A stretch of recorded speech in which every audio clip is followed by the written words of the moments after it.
اور یہاں پر میں بہت افسوس سے کہنا چاہتا ہوں کہ جو مجرمانہ غفلت ہے پچھلے حکومت کے دور میں، وہ یہ ہے کہ گوادر پورٹ کی ڈریجنگ جو تھی اس کے لیے فنڈز دستیاب تھے، لیکن اس میں کوئی کام نہیں کیا گیا۔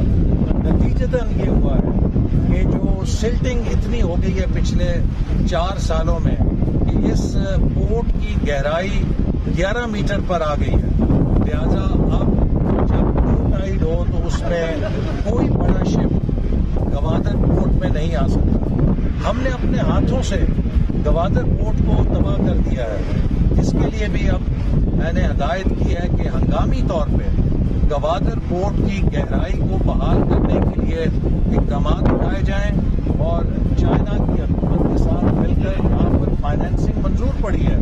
ہمیں چائنا پورٹ آپریٹر نے بتایا ہے کہ ایگزیم بینک نے اس کے لیے فنڈنگ رکھی ہوئی تھی، وہ موجود تھی، لیکن کسی نے اس کو استعمال نہیں کیا۔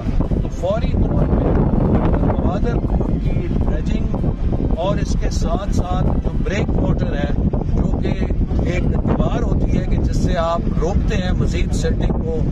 YouTube پر گوگلی نیوز دیکھنے کے لیے youtube.com کی سرچ بار میں googly news T V type کریں۔ گوگلی نیوز کے پیج پر سرخ رنگ کے سبسکرپشن والے بٹن پر کلک کرنا نہ بھولیے۔ YouTube پیج پر اپلوڈ ہونے والی ویڈیوز سے باخبر رہنے کے لیے بیل آئیکن پر کلک کیجیے۔ آپ کو ہر نئی ویڈیو کے بارے میں نوٹیفیکیشن موصول ہو جائے گا۔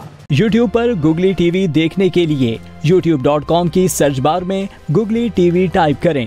گوگلی ٹی وی کے پیج پر سرخ رنگ کے سبسکرپشن والے بٹن پر کلک کرنا نہ بھولیے۔